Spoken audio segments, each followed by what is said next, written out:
Madam ನಿನ್ನೆ VS. Garden ಅಲ್ಲಿ ಓಂ ಶಕ್ತಿ ಮೆರವಣಿಗೆ ಮಾಡುವಾಗ ಒಂದು ಹೆಣ್ಮಗುಗೆ ಪೆಟ್ಟಾಗಿದೆ. ಸೊ ಇದ್ರ ನಿಮ್ಮ ಅಭಿಪ್ರಾಯ ಏನಿದೆ ಮೇಡಮ್? ನಿನ್ನೆ ಸುಮಾರು 7:30 ಸಂಜೆ ಓಂ ಶಕ್ತಿ ದೇವ್ರಿಗೆ ಮೆರವಣಿಗೆ ಮಾಡ್ಬೇಕಂದ್ರೆ ನಮ್ಮ ವಿ.ಎಸ್. ಗಾರ್ಡನ್ ಅಲ್ಲಿ ಆ ಕಡೆ ಕಾಂಪೌಂಡ್ ಇಂದ ಮುಸ್ಲಿಮ್ಸ್ ಅವರು ಒಂದು 5 ಜನ ಕಲ್ಲು ಎತ್ಕೊಂಡು ದೇವ್ರಿಗೆ ಹೊಡಿಬೇಕು ಅಂತ ಅನ್ಕೊಂಡಿರ್ತಾರೆ. ಅದನ್ನ ಮಿಸ್ ಆಗ್ಬಿಟ್ಟು ಒಂದು ಹೆಣ್ಣು ಹುಡುಗಿ ಮೇಲೆ ಆಗಿರುತ್ತೆ, ಪೆಟ್ಟಾಗಿರುತ್ತೆ, ತಲೆಗೆ ಪೆಟ್ಟಾಗಿ ಬ್ಲಡ್ ಬಂದು ಹತ್ರ ಇರೋ ಹಾಸ್ಪಿಟಲ್ ಕರ್ಕೊಂಡೋಗಿ ಅಲ್ಲಿ ಸುತ್ತಮುತ್ತ ಎಲ್ಲರೂ ಸೇರಿ ನಮ್ಮ ಜೆ.ಜೆ.ಆರ್. ನಗರಕ್ಕೆ ಸ್ಟೇಷನ್ಗೆ ಹೋಗಿ ಕಂಪ್ಲೇಂಟ್ ಕೊಡ್ತಾರೆ.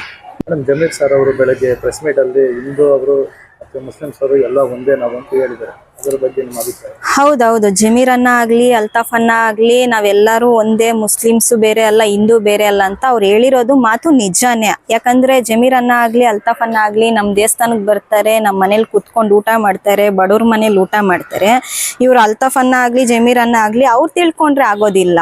ಸುತ್ತಮುತ್ತ ಎಷ್ಟು ಜನ ಮುಸ್ಲಿಮ್ಸ್ ಅವ್ರು ಇದಾರೋ ಅವರು ತಿಳ್ಕೊಬೇಕು, ಹಿಂದೂ ಮುಸ್ಲಿಮ್ಸ್ ಎಲ್ಲ ಒಂದೇನೆ ಅಂತ ಅವರು ತಿಳ್ಕೊಬೇಕು ಅಂತ ನಾನು ಕೇಳ್ಕೊತಾ ಇರ್ತೀನಿ. ಸರಿ, ಈಗ ಒಂದು ಹೆಣ್ಣು ಹುಡುಗಿ ಮೇಲೆ ಈ ತರ ಪೆಟ್ಟಾಗೈತಲ್ವಾ, ಜಮೀರ್ ಅನ್ನ ಅದಕ್ಕೆ ಅವ್ರಿಗೆ ನ್ಯಾಯ ಕೊಡಿಸ್ಬೇಕು ಅಂತ ನಾನು ಅವರಲ್ಲಿ ಮನವಿ ಮಾಡ್ಕೊಂಡು